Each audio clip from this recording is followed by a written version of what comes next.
लाडकी बहीण योजनेअंतर्गत महत्त्वाची माहिती. 1 नंबर, ज्यांचा फॉर्म ॲप्रूव्ह झाला त्यांच्या खात्यात पैसे जमा होतील. 2 नंबर, ज्यांचा फॉर्म पेंडिंग आहे त्यांना ॲप्रूव्ह होण्याची वाट पाहावी लागेल.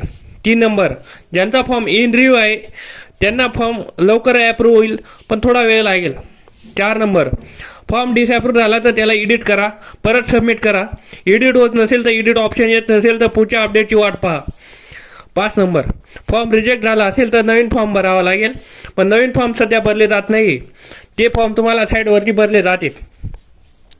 6 नंबर, ज्यांचा फॉर्म ॲप्रूव्ह झाला आहे पण SMS व्हेरिफिकेशन पेंडिंग आहे त्यांनी काहीच करू नका, योजनेचा लाभ मिळेल, टेन्शन घेऊ नका. 7 नंबर, नवीन फॉर्म ॲपवर भरले जाणार नाहीत, त्यावरून तुम्ही फक्त डेटा चेक करू शकतात, ते रात्री चालते फक्त.